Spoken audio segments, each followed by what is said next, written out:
ekimu ku bintu bye mmanyi mu struggle is you expect anything anytime.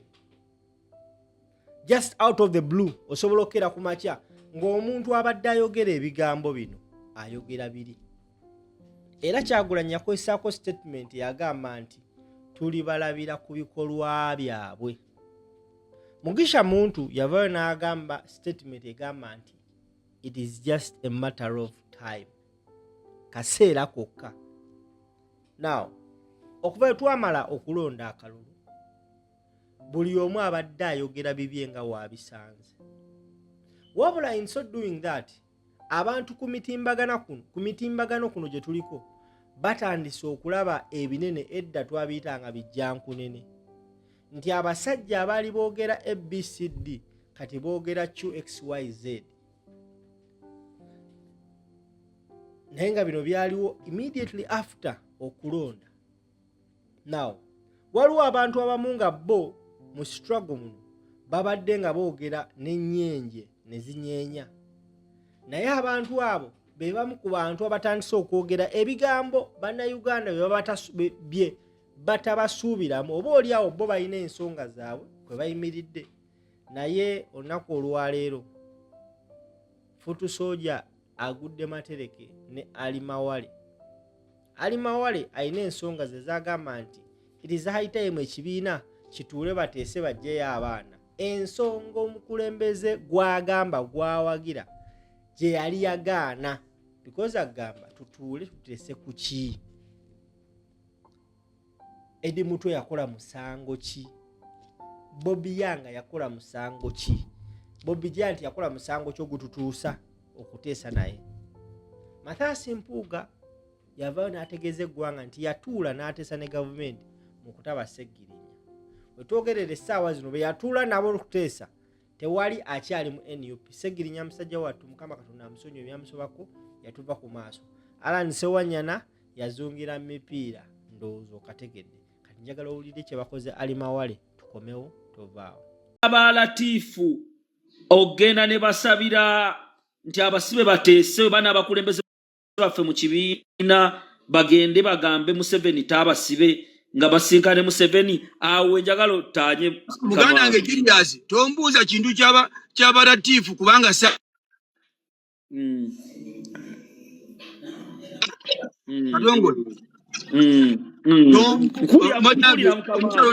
omukyala agambye nti namubulookinga. Why did I block you? Wakola ki?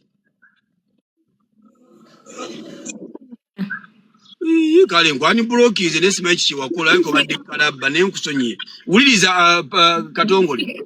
Wuliriza kera ku makya ombuuze ekintu ky'abalatiifu n'ensibambi okibansiba kubanga saakiriimu era simanyi wowe baakitandika si supporting era simanyi kiki kye bakolayo. Naye nze nebakeera ku makya ne banteekako eyo pano nga bantaddeko lwa kunegotiatingira baganda bange basibe. I will join them. I will. Etegeza kati ali owagira kya bedi bwanika kyasoko kwogera mu 221 nti tugende kyabwanika sakikoberera samanya interest ze ayizo banga bwanika ali akyogera kungulu naye nga anoonyeza naye lubuto lwewe. So nze simanyi nnyo Julius kakati bakiba seka bwe kibange kuba eriteesa Eddie Mutwe bamachete Secretary General waffe oba Joel Ssennyonyi kugenda kutuula na Museveni bagende mu State House gwokiwagira. Yes. Lwaki okiwagira? Bati baganda baffe. Nkiwagira lwa baganda baffe. Kati uli Julius sagala tena abo berenga tibaganda ko Julius. Leka nkubuuze olaseka ali. Kanze ne mu video kino kide bulungi kanze mu video. Jambo kidemu seka olaba ekintu ky'okuteesa tuba tulina kye tugenda okuwaayo. Kati nga NUP enawaayo mutango ki? Enawaayo mutango ky'okutaba naffe. Lwaki video yange egana? Kati uliriza Julius. Muleme kubeera aba pretender mu politics Mumbuuza nti nno kiri okay. Owekitiibwa Joel Ssennyonyi ne Secretary General okusinkana Museveni batase ku kyobusibe abantu baffe babeere nga bateebwa n'eggamba yes kituufu kubanga era owekitiibwa Joel Ssennyonyi mu nkolagana yonna gy'akolagana n'okutambuza emirimu gye mu parliament asinkana Museveni directly oba indirectly. Mbuuza hawo. Ndaba ekibeera mu public ate kiri mu constitution. No. Julius, bw'abanga asobola okugenda mu ofiisi ya Anita Among ne boogera. G'okimanyi no parliament ye Uganda, you cannot do any submission. Nga toyise wa Anita Among. Okimanyi ekyo?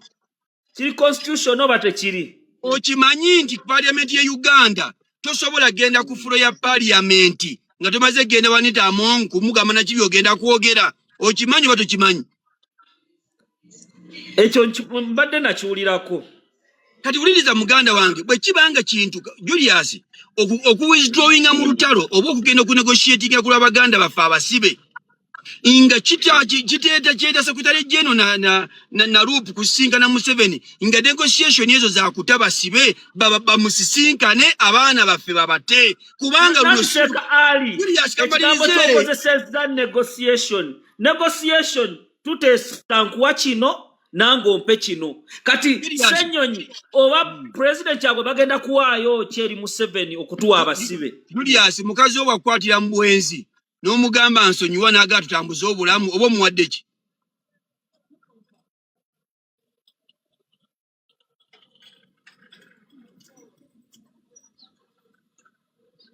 Julius Julius avuddeko oba nze nvuddeko? Patricia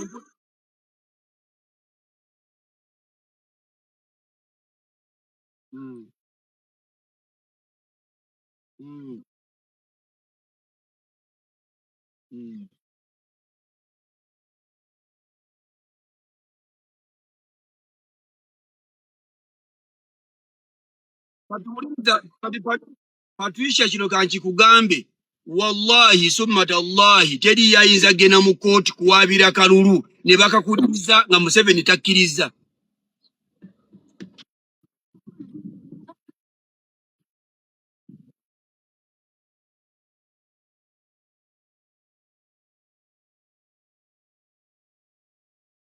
Era ajja kubuuza ngenda kuwa obuwanguzi bwo naye ABCD oyina kigoberera era bagenda kigoberera.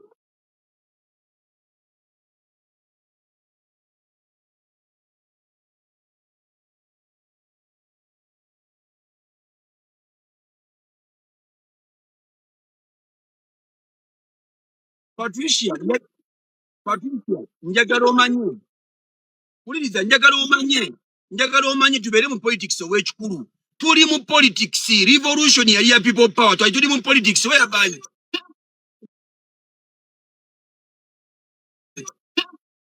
people balokingira ku politics ekitali kituufu nze nsaba kuwabula mwaka katono nnyo Patricia nnyo kamalirize yange alimba nsaba katono nnyo we mbadde mwogera ne Patricia banaye nsaba katono nnyo awo genda kwogera kamalirize no awo wenyini nze just a point of correction just a second bu second kwa mbadde mwine kintu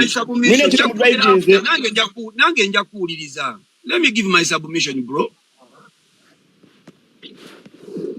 So muganda wange Julius bwe tubanga twakkiriza ne tuzimba political party NUP omanya abantu abamu bayina ekikyamu ekirowooza era mpuli abala bagamba tiyandibadde ali goyogera bino nze mutuufu nze musiraamu nze n'okusalira kati bwe nkugamba nti nno nze ali nze nkyogedde then manya nti eyo hadithi ntuufu eyo hadithi ebeera ya ku mutima nga njogera bwe tubanga tuyingira mu parliament ye Uganda ne tukera ku makyanga ffenna tulisivinga omusaala bamemba ya parliament nga buli muntu agenda afuna milioni 310 ez'okugula emmotoka empya nga tugenda kubeera nga tutambuza obulamu bwaffe tugende mu iPod nebere bigendo genda mu maaso lwaki edi mutwali mukomera muleme kubeera abantu batafumitiriza edi mutwali ve mukomera tutambuze political party smoothly alimo yogedde ekigambo ekirungi nange njagala n'omukono esebo kansooka ono omwami yadde asooka Shafik yadde akunkolekitinga kati okay it's fine angama ndi munanfuusi nkitutte esebo Shafik wabeerawo okuteesa Ekintu kyembadde mugambako nti nno ne Patricia Mwina akatuke mugambye awo mbusimanyanga omubaka agenze mu kooti Museveni. Obviously kile kintu tekiba ku kooti. Tulabye nnyo emirundi egisukka mugumu nti bagenda ne babeerayo ne bajjaji bakada ba NRM. Ne bambamu tugambe omuntu nga Julius Katongole oba gwe ali omuntu nga omulimu gwe wagusomerera ng'olina ekintu kyo protecting nga toli ku kya government. Twakirabe Masaka kibavaako bakyuse omulamuzi yali agenda okusala omusango ne baleeta kada waabwe. Tulabyeko emisango mingi waneeno nga omulamuzi ava ku ekya government kyebadde eyagala nti gundi tomuwa buwanguzi n'agamba kansalewo oba nsalawo oba kino kibe oba tekiba ogenda okulaba olumala okusalawo amazima amatuufu ng'omuntu oyo bamukyusa.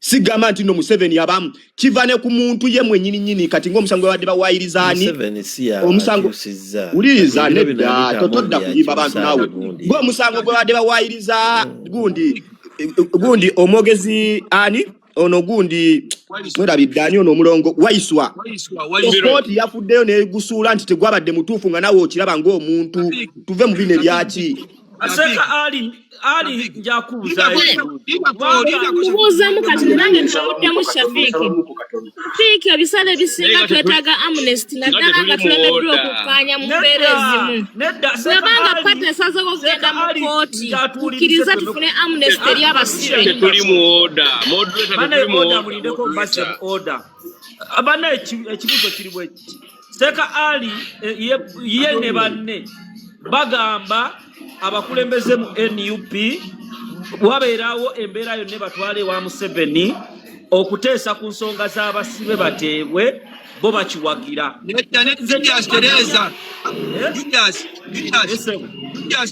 Julius togamba ali ne banne yogera kunza ali wano togattako muntu yenna.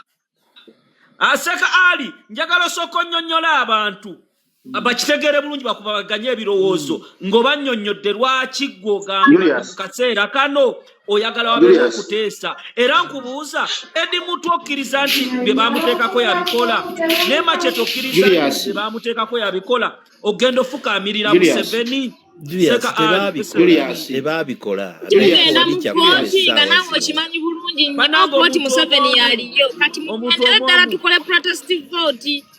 Bw'ongamba nti tugenda mu kooti Museveni yaliyo kitegeeza n'abasibe babasibira bwereere obanga Museveni yabasibye byonna babifiirwe tuleme kwesa balinga political capital zaffe ate naawe Katongole nedda ekibuuzo kikino kibuuzo akiddemu lumu kino nze mbuuza nti singa bagamba tugende tunegotiating ne mwami Museveni ate abasibe kituufu bwe tunaatuuka mwami Museveni n'atugamba nti negotiation agikiriza naye tumuwe Kyagulanyi then ye ate abasibe bonna nakyo munagenda nakyo mu maaso omaze nakyo kiddemu omaze taata ani akibuuzizze yenze Ramosi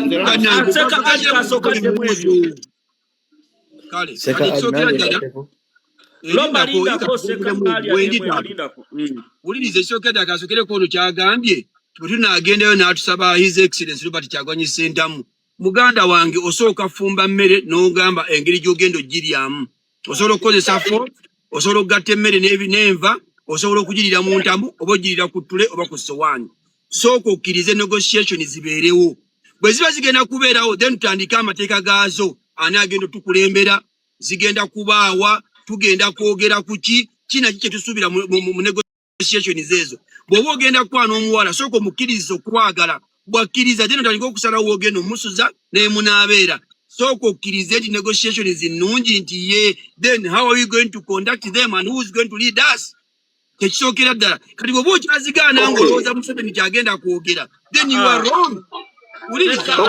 Kankubuuza ekibuuzo Loma sirindako Seka Ali kaakati Latifu Ssebaggala Agintege nakulaba wamukyaza n'abalala ba Yusufu abagende wa Museveni nga baateesa oba beesulanga abantu ne bagenda nga tebabuuzizza ku bannayuganda bye baateesa mu ngeri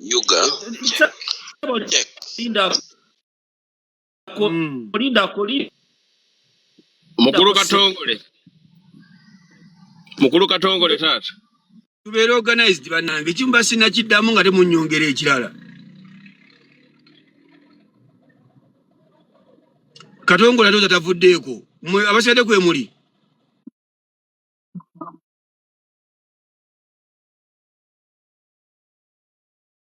Kati Shafiki wabuuzizza ki? Amosi mumaze. Wagambye ddala ina wawunzikidde n'agamba nti tulina kusooka kumanya Mwami Museveni enteeseganya zigamba ki. Kino tukikkiriziganyako oba njagala ompabule munyiiza okuba either nze mukyamu oba nga ggwe mukyamu. Kufa ababiri kuliko alowooza ekitali kiki ekitali kituufu. Nze nzikiriza nti omuntu yenna bw'aba talina musango bw'agenda mu kkooti etuula n'awaayo okwewozaako kwe, then okwewozaako kwe bwe kuweebwayo n'awulirizibwa n'asalirwa omusango oba ne yejjeerezebwa. Gwokkiriza nti nno buli musibe wa NUP ali mu kkomera essaawa eno okakasa yazza omusango gwe bamuteekako nganze omu ku bavictimu abo. Linda nze omu ku bavictimu. Nze omu ku bavictimu. Nali nkwatibwa musango. Buliza ndi kankudde mutibajja musango. Okay. Alima ensonga ye alambuludde bulungi ng'omuntu okutegeeza n'agamba okuteesa si kubi. Bagamba obugonvu bw'olujegerege maanyi gaalwo. Ate w'oba oyagala kuwiininga olutalo n'okuba strategic. Ekirungi nti saawa eno waliwo wangisebo. Kambuuze omwami ono ambuuziza ekibuuzo. Okimanyiiko? Lindako okimanyiiko? Alima platform ebeeremu okuyiga, emu okubeeramu ebibuuzo, ebeeremu okuyiga, si bibuuzo bingi. Tujja kwebuuza paka buke, naye tubeeremu okuyiga. Bannange, bwebanga moderator watosobola controllinga live yo then. Kubanga tugenda kuwuliziganya. Kati wuliza muganda wange. Kankweyo example eno. Edi mutwe babakwata bagenda mu court martial. Court martial e Uganda tosobola kufulumayo nga Museveni takukkiriza.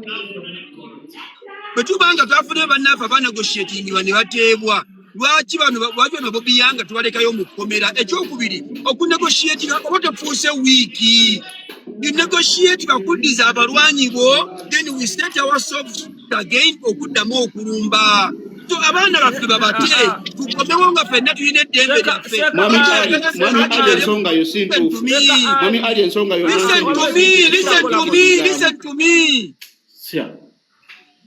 Then lwaki oyagala edi mutwe abeere mu kkomera tumwereko ekisaako ya mulindako bannange. Kati Seeka kankubuuze. Seeka Alima ebigambo byo submitting birungi nnyo kati bo kwogera nabo bonna bali opposite tebaagala kuyiga baagala kubuuza bo kye bamanyi. Baagala ansa gye baagala. Ali ekintu kino kiraba leta gye mukireetamu si nnungi Seeka Ali. Engeri gye mukireetamu era tesobola kukola kati. Julius soko mpeyo dakiika emu sabumitinge then mumbuuze. Julius wane South Africa revolution yawo mu history ya y'ensi yonna ze zimu ku revolution ezaali enkambwe ennyo. Nti abasajja ba Mandela balumbagana abasajja abazungu abayina sente abayina buli kimu nga by then twaliwo na internet kusawa yaleero kubyogerako nga tubyogerako wano ebyaffe bya Uganda ne European Parliament esobola kubyogerako. Kali nowuliriza abasajja ba Chris Ann abasajja abalwana era bamukuba amasasi ng'avuddeyo mu kkomera. Bwe baali bavudde mu negotiation bamaze okuva Mandela akoze negotiations ze yakola baba nomutanga sell out eddembe lyetulina South Africa. Ekyokubiri mu struggle nga tuli mu struggle ennyini entuufu ey'okubanga tulwana kujjako Museveni tetwali balina political party. Njagala owulirize bulungi bino byakutegeera. Chris Ann nga ava mu kkomera bwe baali bava mu kkomera ne Mandela bwe yava mu kkomera yadda mu kayumba ke Soweto nga wala wa His Excellency balina amakage bwe bamuta yadda magere. Chris Ann yadda neno box baga makage nga gali mu struggle bona baavaayo ngera bali yala nalina wadde n'ekikumi. Oyagala Edi Mutwe, oyagala Bobi Yanga, oyagala Bobi Giant, babeere mu makomera emyaka 15 nga Ssenyonyi azimba ennyumba. Ne muntu beringa abantu kyakyovuga Nedda. Olaba nedda passa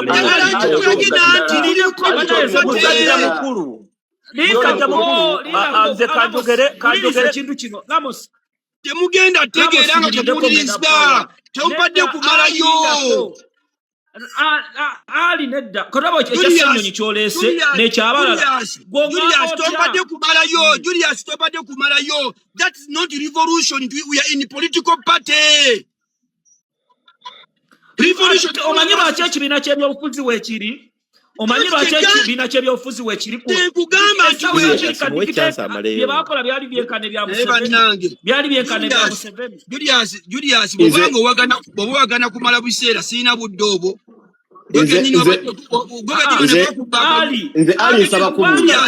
Julius bwe bakubba akaluwa gamba ndi musajja munaku mu mpa obuwanguzi bwange twagamba nti nafukamira ne wansi n'akaaba nze ali nsaba kubuuza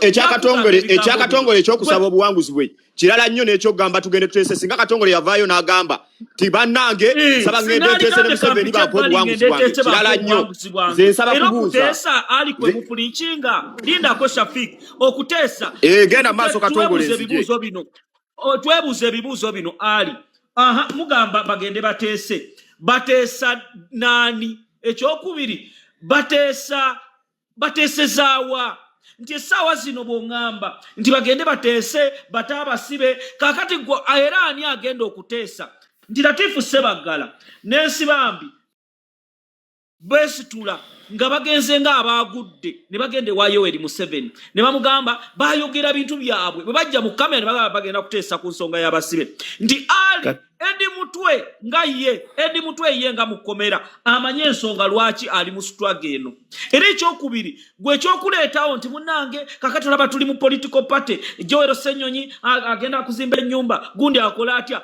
revolution waliwo kye bayita people power amaanyi g'abantu Fokubeera ne NUP mu kaseera kano tukozesa NUP nga political party olwannakyemalira enfuga gyatukola ki gyatuyisaamu kati tosobola kuvaayo ogambe bannansi ogambe bannayuganda nti kati obeera nga gwe omutima gwo waguwaayo dda omutima gwo ogamba nedda buli omu agenda ajja ewa Museveni kyajjeeyo fuutu soja anaagenda n'atwala Museveni atuule nze Katongole gw'oyogera bw'otyo lwa nsonga toli munda kyekyo lwaki Sauda Madada ye yakkiriza bateesi gyali munda kubeera munda olaba Russia ne Ukraine basigala balwana naye ngeno bwe bateesa njagala ali ambuulire Edi Mutwe ne Machete misango egyo baagizza era ali bwangamba nti wekitiibwa Kyagulanyi oba abakulembeze political prisoner batayazza misango egyo kati ba political prisoner ba Museveni n'enfuga gyatufugamu ali essaawa zino njagala osomese bannayuganda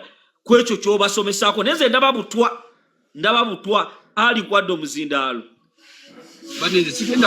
banenze siri mu katale bwe tubanga byakuwogana nga nkuge nga nkubira Julius tucommunicate ngenda kuyiga taata kwadde omuzindaalo sebo abantu banyonyola dialogue oyogenda tutusaawa oyagala nnyo nanti agezaako okunyonyola ate ne muyingiramu oyagala nnyo okunsiba mbi ne Latifu tobansibaako era singa mbadde nabo wanjaniye wanvunanyizibwako lindako Julius abo tebakyalina naba NUP bagivaamu dda abo abantu abo tekuliiko kumumwe nawe navunanyizibwako era singa mbadde nabo nali badde nazawo nenkikugamba nti ndi nabo naye sibamanyi era sibaliiko kyekisookera ddala ekirala Julius muleme kubeera just mu kuwogana bwoganye tugende mu politics nga tuyiga muganda wange bwe tuba nga tusobola okuba ku makya ne tubeera nga tusobola okuyingira mu parliament ye Uganda ne tulayira n'omusaala ne tuliceivinga mbuuza ekibuuzo kimu Julius nga tuli mu political party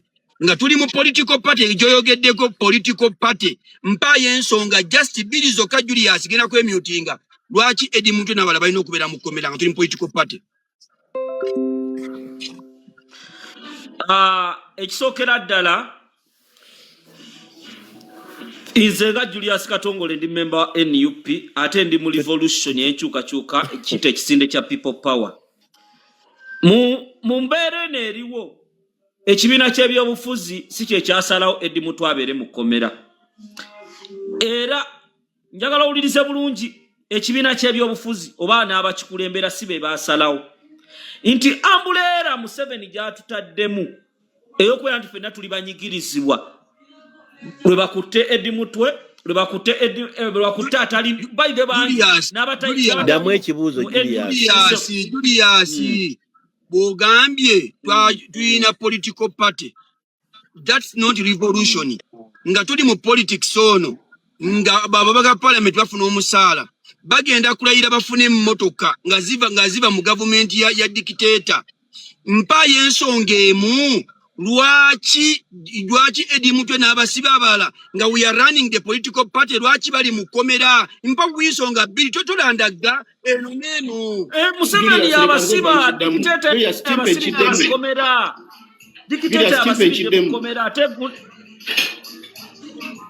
Julius Chimpe nchiddemu ekibuuzo. Nkwadde Ramos nkwadde. Okay, kati mwami Ali ogambye obuuziza ekibuuzo nga kigamba bwe kiti. Nti bwe tuba nga tuli mu political parties lwaki nga tugenda abamemba ba parliament